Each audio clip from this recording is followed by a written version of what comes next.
Hello and welcome to the Queen Bee podcast, where the stories of regional women come alive, resonate and inspire. I'm your host, Tanya Rutherford, and together with a passionate team of women, we've painted this landscape for you. In truth, this podcast is about gathering the stories of women who live in regional and remote Australia to bridge those gaps, to create communities, and of course, to tell the richness in their journeys. Now, if anything does come up for you today, please be kind to yourself. You can share it with us, whether that's through our socials, our Queen Bee community, or you can send us a DM. Hello and welcome to the latest episode of the Queen Bee podcast. Joining me today is proud Aboriginal Torres Strait Islander lady, Destiny Dewis. Now, I had the pleasure of meeting Destiny at the Tropical Innovation Fest earlier this year. Her current work involves educating out in country Indigenous women with financial skills so that they can be empowered to make their own decisions and to take more control over what's happening in their own lives. Welcome, Destiny. Thank you, Tanya. Thanks for having me. It's lovely to be on here and actually come have a yarn with you today in this beautiful weather. Yeah, slightly warm. Yeah, a little bit hot, but we're managing. Yep, all good. So tell us a bit about your experience growing up. Like, where were you living? And what was that like for you? Yeah, so I was really fortunate to grow up here in far north Queensland, living south of Cairns. My family actually had moved to our town of Babinda since after the war, and just made the decision to leave the Torres Strait. So that's my grandparents on my father's side, with my grandmother and grandfather coming here. There's, I think, 4 generations in this town to date. Yeah, so my kids being one of the youngest, along with my other cousins and their kids. But just making the decision just to be here. So have lived here my whole life. It's a great community, nice and small for kids to grow up in, really touching base with your family. But I do think, having the travel and the experience of my job to go out on country, not just only remotely, regionally, but to the bigger cities as well, it kind of gives me that little hit of like, oh my gosh, I love being away. I love working, love flying. But then, once I get home, I'm just like at peace again. Yeah, it's like there's no place like home. Yeah, and just feeling grounded because this is where my heart is. Maybe one day, eventually, I will pack up and leave. But yeah, for now, this is where we call home. Yeah, I can totally understand that. And I grew up in Bendigo, and my focus sort of all down there. But when I moved up to Rockhampton area on Durrumbal country, it was like a homecoming. It was like I belonged here, even though I hadn't been here before. And it's just really interesting when you get that experience, particularly as a white person who you kind of think, they're so disconnected. But yeah. And I feel like, if you're meant to be in the right place at the right time for a certain amount of time, you just know. I think it's just human nature for ourselves and that genetic makeup to be like, hey, like this feels good. And if it doesn't feel good, like, hey, I'm not meant to be here on this place or on the country, wherever you are. So give us a bit of a picture of, your town. Like, how big is it? What's the kind of experience of living there? Yeah, so we do have the highest mountain in Queensland. Oh, yes. Yes, Mount and then we have Friel or whatever. Yeah, and we have when you put it like this, we've got the rainforest fresh water that meets the salt water. So we're very fortunate, but unfortunate with the crocodiles. So there's definitely no swimming on our beaches here. The water's not as pretty as it is down that way, but it's lovely. We're very, very lucky to be blessed with green all year round, but also having rain and excessive amount of water. I just look at it, I'm like, where does all this water come from down the creeks? And I don't think I appreciate it enough, because I feel like when you live in such a small town, I don't even know what the population is, maybe 2,000 or 3,000.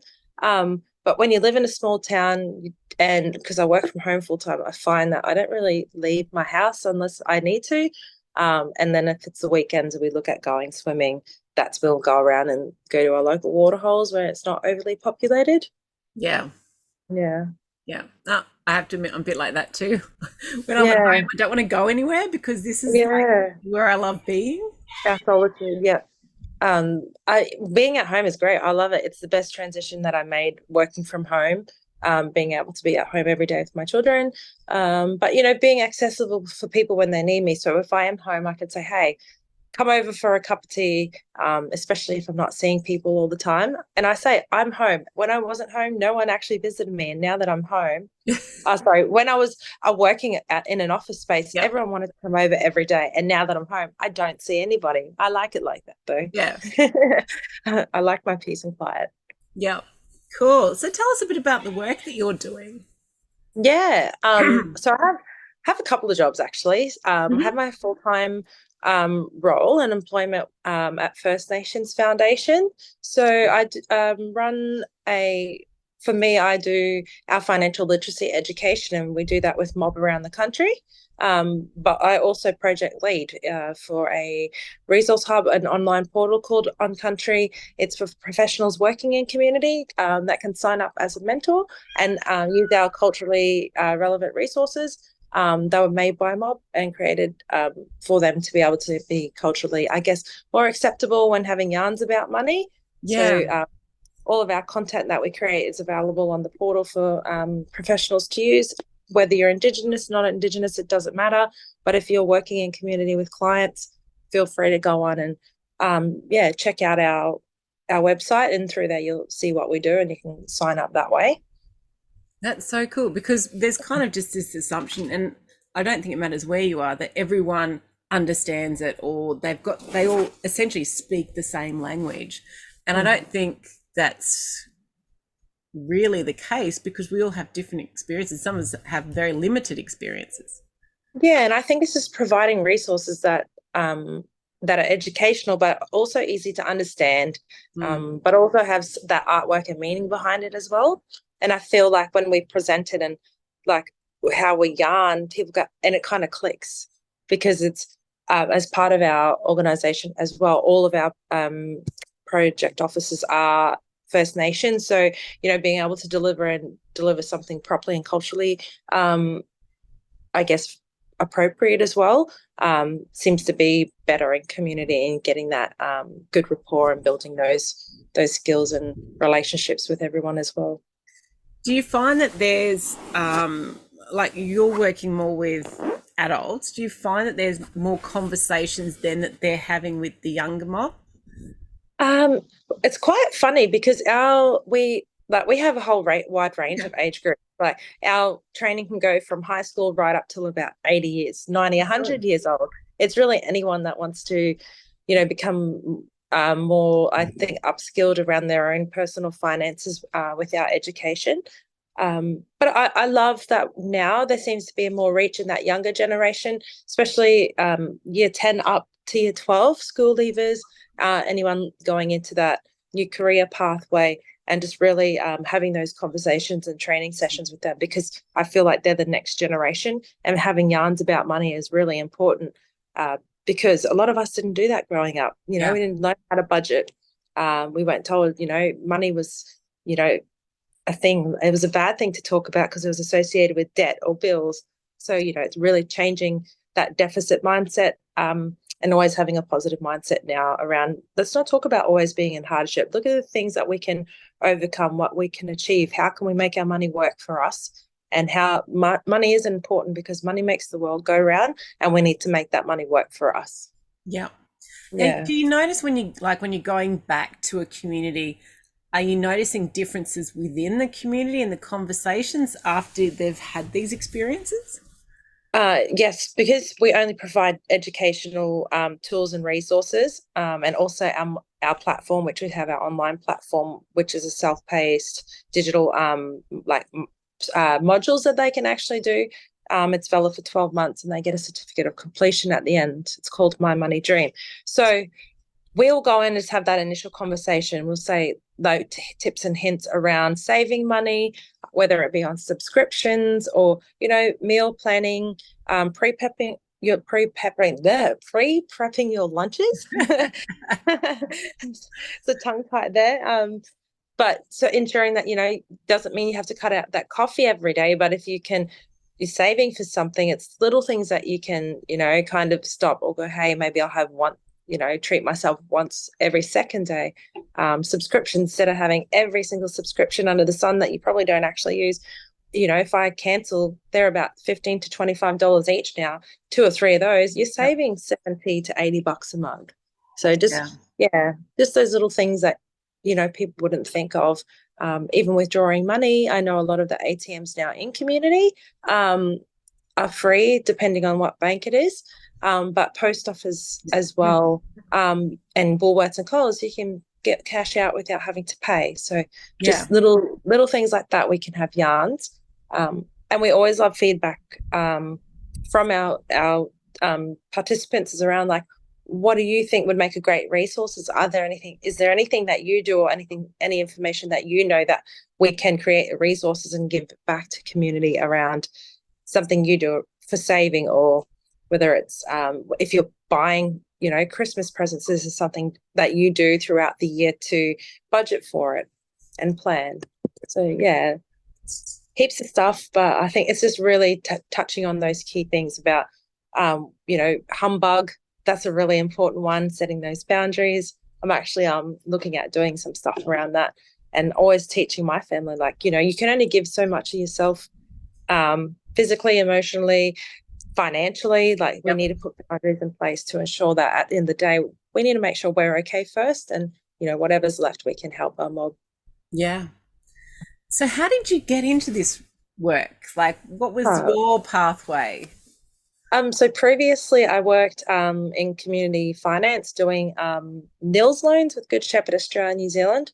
So it was great. It really showed me that community aspect of, I guess, financial, it's not hardship, but access to services that I never knew were available. If I would have known those were available, I would have referred so much more people onto there. So I was working there for just over 5 years. And then I saw a job come up where I am now, and just took the leap of faith. And before you knew it, I had a new job. Cool. And Yeah. why finance?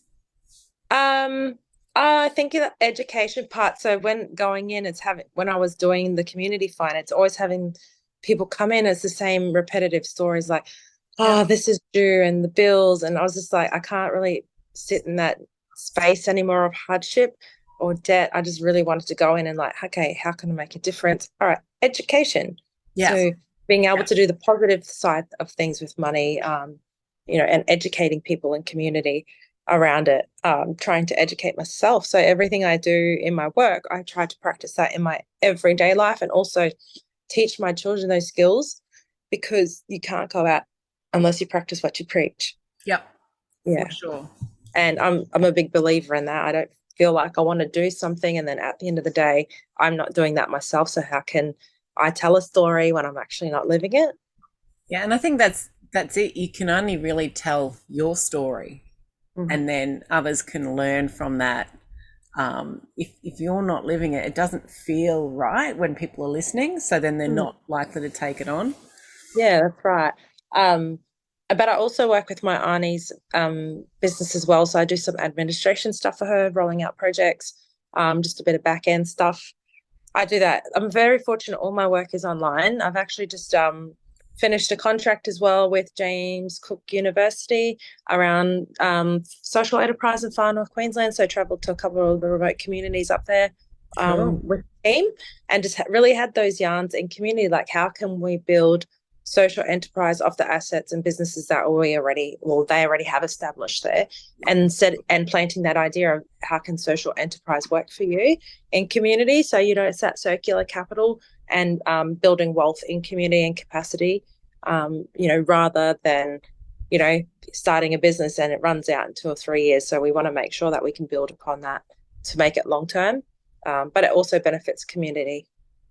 Yeah, and I tend to think of social enterprise as much more aligned with like the Indigenous culture and that sort of sense of community. And it's not just about me taking the money out, it's about how do we improve things for everyone.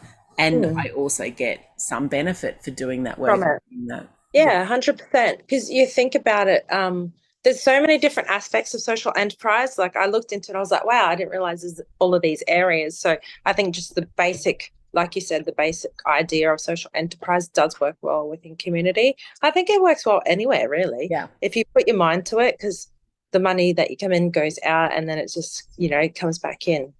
And it's a full circle that way. Yeah. Yeah. And like we're a social enterprise.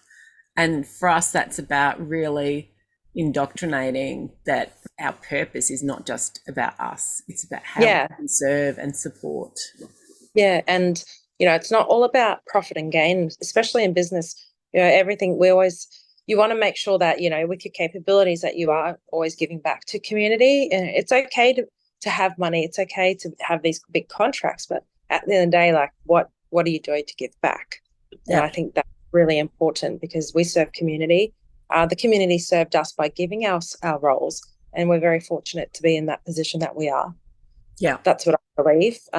Very fortunate. I'm lucky that I'm able to do what I do, travel the way I travel, but so long as I'm doing my job right. And I always tell everybody is you don't have to remember everything from these sessions today, or even like the workshops I do for my own business on the research project. I was like, as long as one little thing that you can take away from this session today, that's all I ask for. And then being able to provide feedback, say like what did you learn? Did I facilitate well? So it's really good to always communicate that. Because there's things I'm sure I could do in my presentation or in my role that I can improve. And that's what I love that. And it's people go, oh, but it's negative feedback. No, it's not. I take it as positive criticism, because how will you ever learn to develop your skill set and be really good at your job and excel without having people go, hey, maybe work better on this, or when you presented it, like explain this a little bit better next time. Yeah, and I think that's really that sense of it's not about me as an individual. I'm not taking it personally. It's an opportunity to learn and grow and experiment with different things. Yeah, that's right. Because not everyone, sometimes if you're having a conversation, not everyone can understand what you're talking about. So there are ways where you need to take a breath, step back. All right. I feel like you can read body language in the room. So like, all right, I'm going to just turn this conversation in this direction, or make it more participant led, and then just roll off the back of that when delivering. So all the work that you do, I know you personally work online, but when you're delivering programs, that's all face-to-face when you're in community? Yes, in community face-to-face. It just depending on what it's up to them, how would they like to engage. So we always give an option online or through face-to-face, but definitely in those communities we are face-to-face, because that's a better way of presentation. It's more in person, it's more understanding, it's more respectful as well. And whether if it's regional, more metro, where they have access to internet, we find that yes, we can be able to do those trainings online or meetings online because it's more accessible.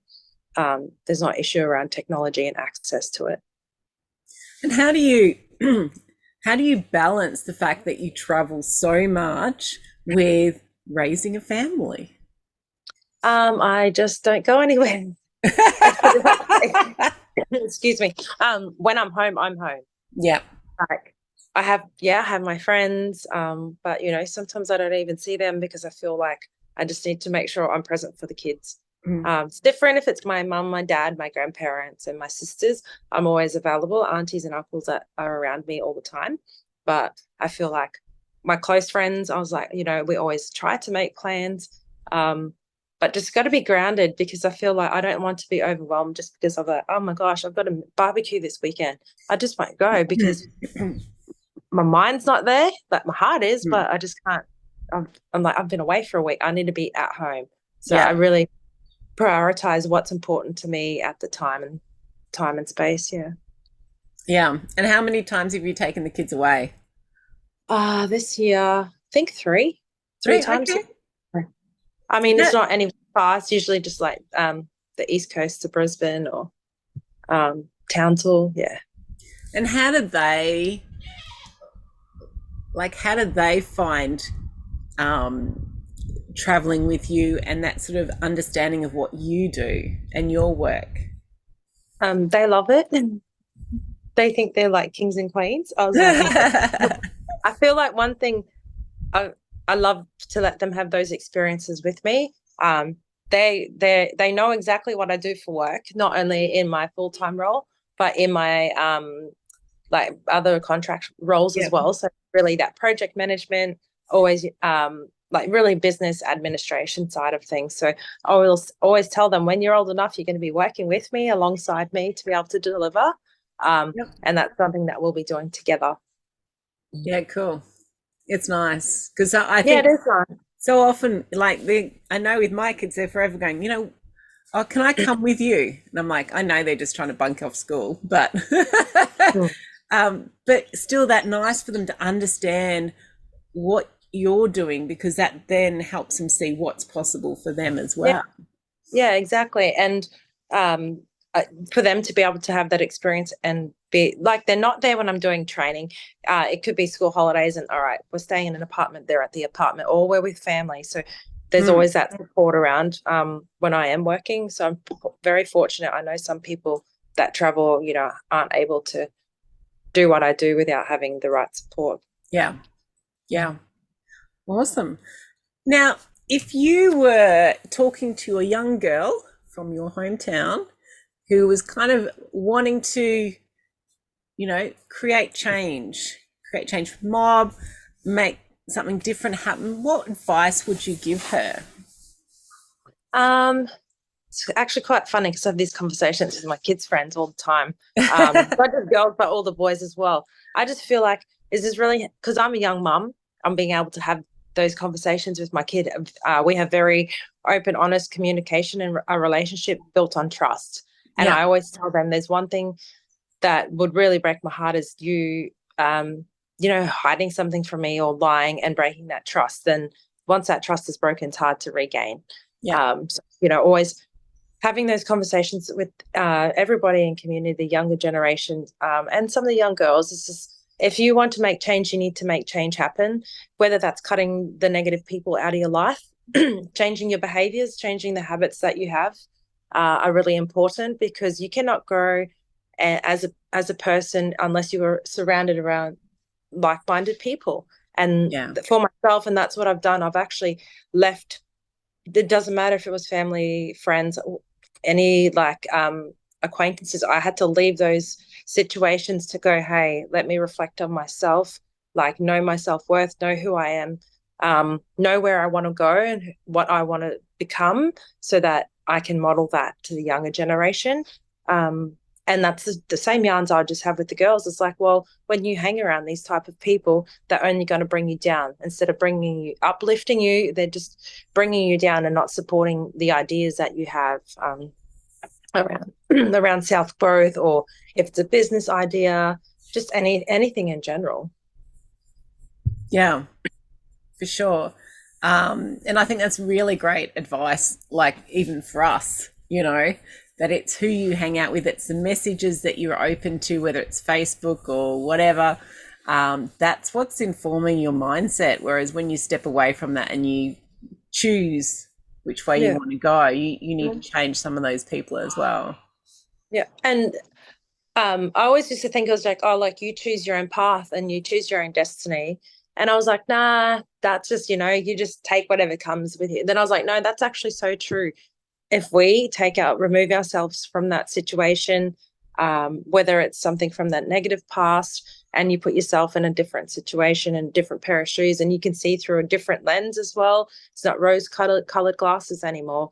It's a big wake up call, because you look back and like, I was actually hanging around these people, or I was associated with these people, and that's because I was lost. I couldn't, I was, sometimes we all go through that in our lives, but until you can really recognize that, you can be like that for 50 years of your life till that light bulb hits and you're like, okay, I need change. Yeah.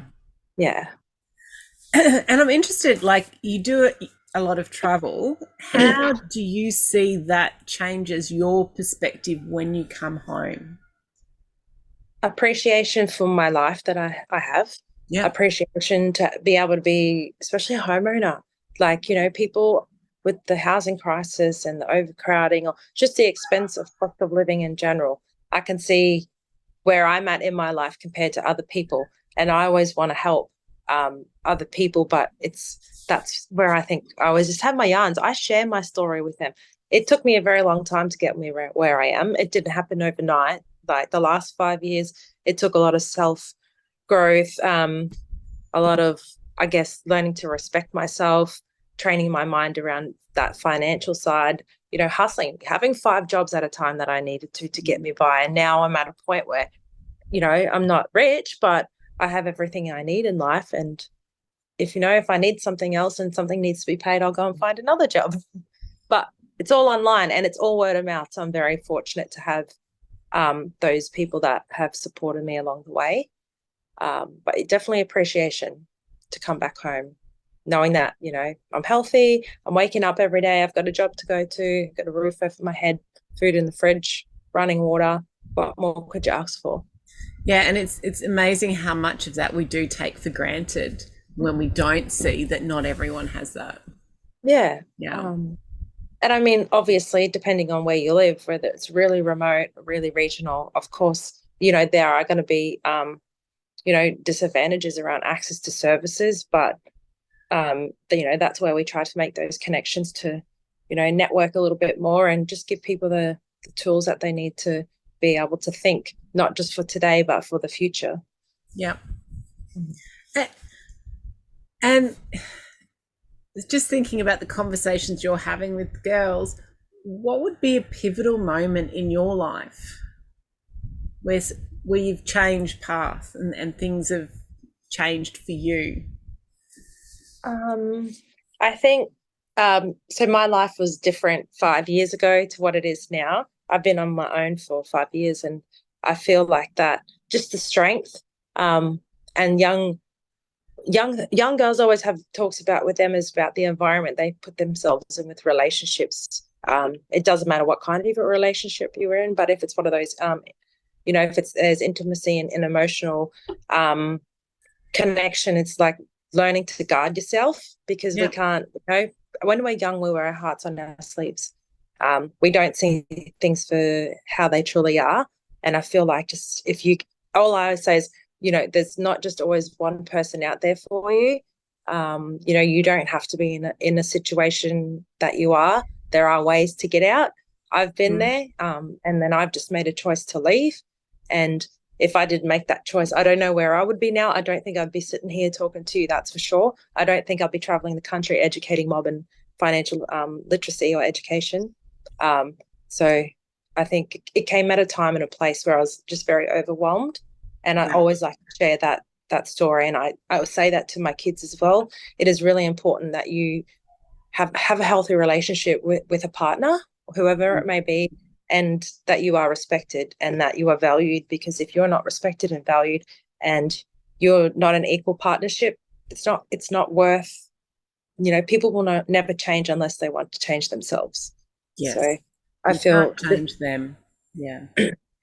And healthy relationships could be with your parents, it could be with your friends, it could be with a partner. It doesn't matter, but it's really knowing your boundaries and what makes you feel comfortable and that where you feel safe, not where you feel uncomfortable and not where you feel unsafe. Yeah. Yeah. And, it is, as you say, sometimes that real challenge that you've got to get through, that really tough time is what then creates the opportunities or opens you up to those opportunities that you otherwise would never have either seen or had access to. And 100%. And it does come down to that, regardless of, it's just everyone has that little part in their life where they look back or have a little light bulb moment. And it's those experiences that make us who we are. And we make change for the better. So hopefully some of us don't, but hey, at the end of the day, people are still growing and learning. Yes. Not everyone has that one time where they've got, I'm going to get my, what together and live my life in this direction. It can take multiple times. I was just fortunate that I had that light bulb moment. It was a big light bulb moment. To make me, who I am now. So, and I know I'm a strong, independent woman, and people might think, oh yeah, whatever. I was like, no, like I know that, and I'm going to express that. And I know my values. I know like I know my worth, and I'm never going to lower my standards for anybody else anymore, Yeah. because once you go through it once, twice, like no, once is twice is enough. This is getting old now. I don't want to be living like that for the rest of my life. So that's how I see things. Yeah. Yeah. Which is a really great way of like, yeah, looking at it as in I'm I'm going to choose the best path for me. And it is very much around you make the best decisions you can with the information that you have at the time. And part of that's the information of our past experiences and ourselves, and part of it's the information that we have that's surrounding us. So yeah. And I feel like it's just intuition in that, when your gut feeling, you're like, this isn't right. Yeah. That's when you know that. I always say, always trust that feeling. If it's here, and it's down here. Feel that, and that is all feeling the same. You know that it's either time for change. You're not meant to be somewhere you're meant to be, or you might just need to sit and think and ground yourself a bit more. And where's that feeling coming from? One thing I Yeah. learned about emotional feeling as well is like, sometimes we say things out in rage. If you're upset or angry, and it's like texting someone back or snapping back at someone. One thing I've learned is like, okay, why are they actually upset? Like something's triggered them. And you go back and have those conversations like, you were fine until this happened, and then you just went way out of whack. So sitting in your thoughts before you react to something is very important, because those reactions can have consequences because of those actions, whether it's verbally or physically. Always just take yourself back and go, all right, I know I don't want to say this because it will hurt somebody. Yeah. How can I address it a better way? Yeah. And I think also that there's also that thing, once you like yourself, you kind of grow up a bit and you can see that difference, you can kind of also separate yourself from when someone does explode back at you of is this actually about me, or is this something that is going on for them which may have nothing to do with the situation? So I'm going to choose not to take it personally, and therefore we can still rebuild something. So it's almost like we both have responsibilities, and sometimes it's easy for people to go, oh well, you said that. It's like, well, and actually I took that on as well, so I have a responsibility. Yeah. And I feel like it's also is like learning when to carry those conversations with people, and just like, I don't have capacity in this space right now Yes. to have a conversation. And it's not because you want to disregard their feelings or what they're going through. It's just like, I have my own stuff going on, and you need to protect yourself and put those boundaries in place. Yeah. And I talk to people about that all the time. I was like, that's not your problem. If you've just said, no, I can't deal with you with what you're going through right now because I'm going through something, we need to learn to respect that both ways. Yeah. Yeah. And sometimes it's not like when we get emotionally charged, we're not going to have a great outcome, whatever it is. So that's never going to be a good time to have and one we're of only those human. conversations. Yeah. But yeah, I feel sometimes I always say to the kids, I was like, let's be honest, open, trustworthy. And then I was like, sometimes they're like too. I was like, they hit straight through the heart with that dagger. But I was like, you know what? I'd rather my kids be able to express themselves in all forms, like to me, than them not feel safe to talk to me. Yeah, absolutely. Absolutely. And I have the same thing with mine. So they'll like, get all upset. And I know it's not about me, but they're tired and I've probably said no to something that really they want to do it anyway. And it's just like, I hate you, you're the worst mum in the world, and blah, blah, blah, blah, blah. And it's like, okay. And then they come back later and they've been going, you're the best mum in the world. It's like, yeah, that's okay, because you feel safe to explode with me, and you know that it's not going to have a negative consequence whilst you're in this growing stage of sometimes you just can't control it. But, I'm all right being the best worst mum.